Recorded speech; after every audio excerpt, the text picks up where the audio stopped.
Bom, boa tarde a todos, sejam bem-vindos. Antes eu gostaria de fazer uma pequena homenagem a Thaís e aos organizadores desse evento, que é muito bom ver dois compositores pátrios serem homenageados dentro do Brasil, né? Isso é uma coisa que a gente tem que reconhecer e é uma coisa muito boa para nós ter esse tesouro que é a cultura brasileira. Bom, eu sou Marcelo Magalhães Pinto e estou muito feliz de apresentar esse trabalho que eu fiz por ocasião do meu doutorado, que é o Pensamento Musical de Egberto Gismonti na obra Sete Anéis. O meu intuito é demonstrar como que o Egberto consegue, com maestria, obter a independência do piano em relação a outros instrumentos, como baixo e a bateria. Eu sou pianista, atuo muito na área do jazz, da música popular, sou compositor. Isso, para mim, é matéria de trabalho diária, essa independência do piano de outros instrumentos. E essa independência, eu vou tentar explicar através do pensamento dele na obra Sete Anéis.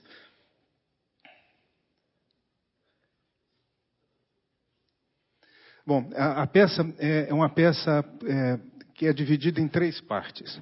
É um choro de 12 compassos, dividido em duas sessões, sendo que a primeira sessão são subdividida em 4 compassos e a última sessão em mais 4. Ela é desenvolvida por meio de pequenas ideias, muito poucas ideias. Na verdade, são 4 motivos na primeira sessão e um motivo apenas na outra. E ele desenvolve isso com maestria através de desenvolvimento motivo e expansão harmônica. Esse é o tema, gostaria só de demonstrar.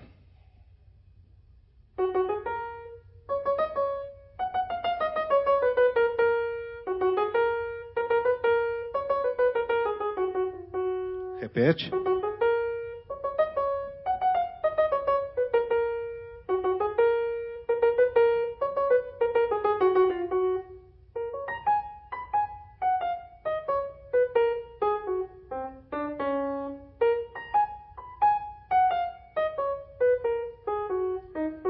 Esse é o tema de maneira bem simples. Já na apresentação do tema, o Egberto usa de muita ornamentação melódica.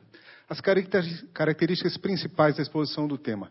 A seção A, como eu disse, subdividida em 2 grupos de 4, tem um ritmo harmônico de 2 mínimas e uma harmonia extremamente diatônica. O mesmo acontece na seção B, só que são 4 semínimas, tem um errinho ali, e a harmonia muito diatônica também, não há nenhum tipo de expansão harmônica.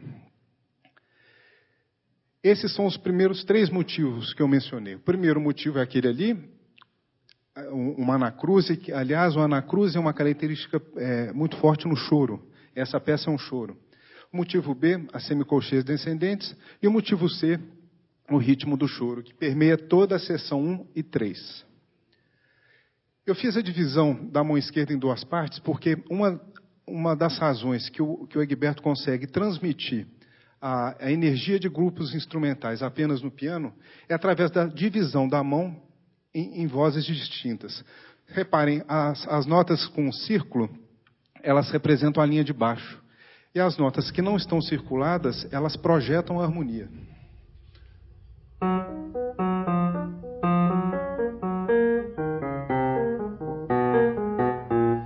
E assim por diante. Então, já na mão esquerda, a gente tem essa subdivisão. Como foi dito na mesa redonda, o Egberto tem uma influência muito forte de Bach. O jeito que ele trata a dissonância, principalmente. A mesma coisa acontece na mão direita, melodia e harmonização.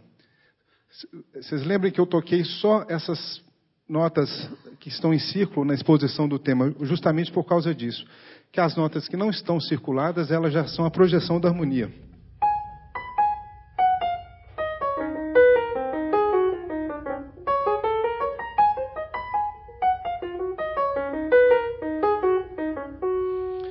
Ou seja, a gente tem nas extremidades melodia, baixo, e no interior a projeção da harmonia. Principais pontos da variação 1. Deslocamento rítmico, ornamentação melódica, alteração de motivos e fluxo melódico ininterrupto. O Egberto brinca com o ritmo nessa peça de uma maneira extraordinária. Ele brinca muito mais com o ritmo do que com a melodia, do que com a harmonia. Reparem a exposição do tema e reparem a primeira variação, já uma síncope. O motivo B, que antes é uma escala descendente, agora está sendo ornamentado por uma terça. Na continuação da variação 1, um compasso 4, termina em Sol bemol, que é o tom principal. E na variação 16, termina em Sol bemol e a melodia própria continua. Esse tipo de resposta a gente acha muito no choro. Quando um instrumento acaba a melodia e vem o violão de 7 cordas, por exemplo, e completa o pensamento melódico. Uma das razões pela qual ele é capaz de transmitir essa energia dos grupos instrumentais é a continuidade do fluxo melódico. Muito embora as vozes, aqui nos casos, a mão direita e a esquerda, tenham momentos de respiração, o fluxo melódico é ininterrupto. Reparem, você vê, quando uma nota, a gente tem uma pausa em uma das mãos, a outra completa rapidamente. Eu não vou tocar de modo que eu possa falar tudo que eu tenho para falar, depois eu vou tocar a transcrição toda. Variação 2, os pontos principais. Há uma mudança da tessitura, deslocamento melódico, usado como motivo, mudanças súbitas de textura e de tratamento de motivos. Reparem, 3 síncopas no mesmo compasso. E o motivo C, que é aquele do choro, já não é utilizado. Aqui, mais uma vez, um gráfico comparativo. Reparem como que o material melódico e harmônico é o mesmo, sem nenhum tipo de alteração. No entanto, o ritmo e o deslocamento rítmico e melódico acontece em todo momento. O motivo B está sendo tocado uma oitava acima do que na variação 1. E reparem o último, essa parte aqui, essas colcheias, muito embora ele tenha diminuído o ritmo, quer dizer, ali está nas outras duas com semicolcheias e aqui colcheia, isso é um fator gerador de tensão e que vai ser utilizado na sequência da variação. Reparem o motivo A expandido, motivo B condensado, e aqui é a primeira vez que há de fato a improvisação. Eu venho da escola do jazz e o jazz vê a improvisação, principalmente o jazz depois de 1960, quando a gente sai de um ponto, o tema é apenas um ponto de referência, né? A música expande para lugares indefinidos. E aqui é a primeira vez que ele sai dessa harmonia de tudo que ele tinha feito, com a alteração da quinta e da nona. Mais um gráfico comparativo da seção B. Reparem que ele começa a seção apenas com a melodia, depois ele continua toda a seção com colcheias, sendo que as vozes internas estão projetando a harmonia. Na primeira variação, ele já pega essa ideia de semicolcheias e faz ela toda. Na segunda variação, ele é aquele momento que eu falei que ele começa realmente a improvisar.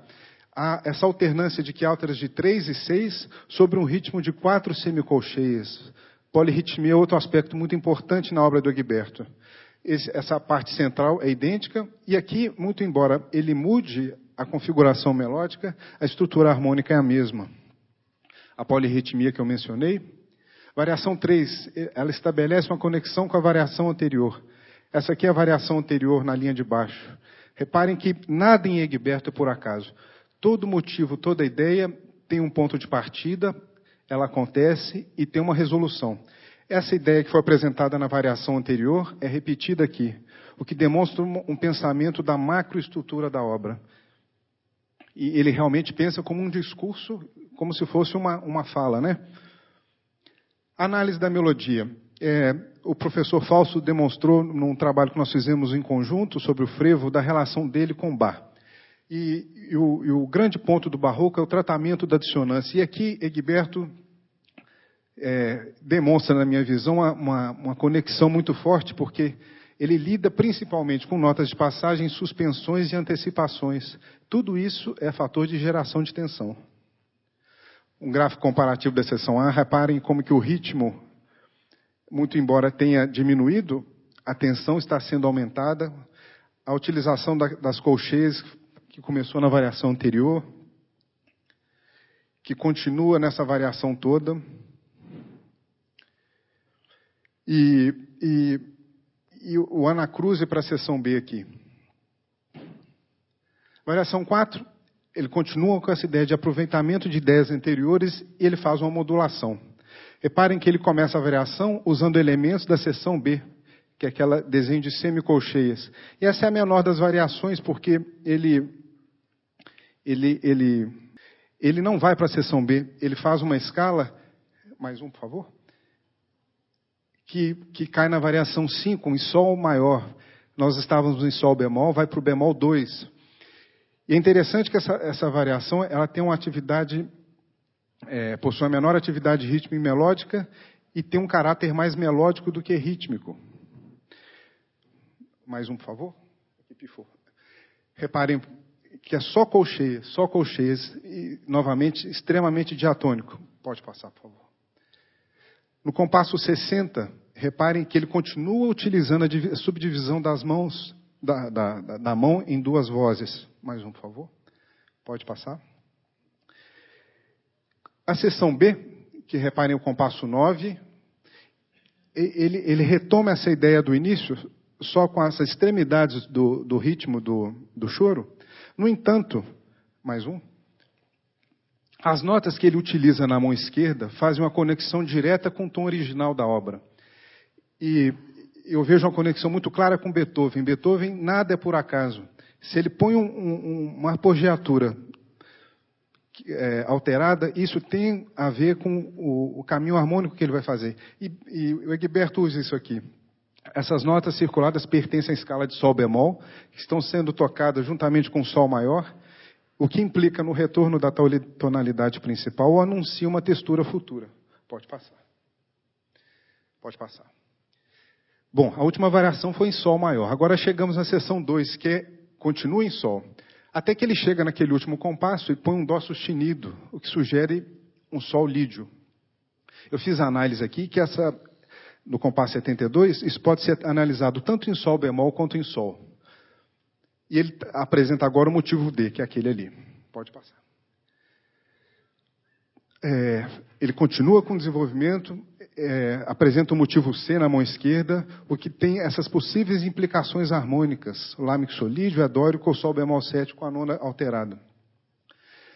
E aqui, de fato, ele estabelece midórico. Por 3 vezes ele faz essas escalas. Aqui, aqui, sempre utilizando o motivo C na mão esquerda.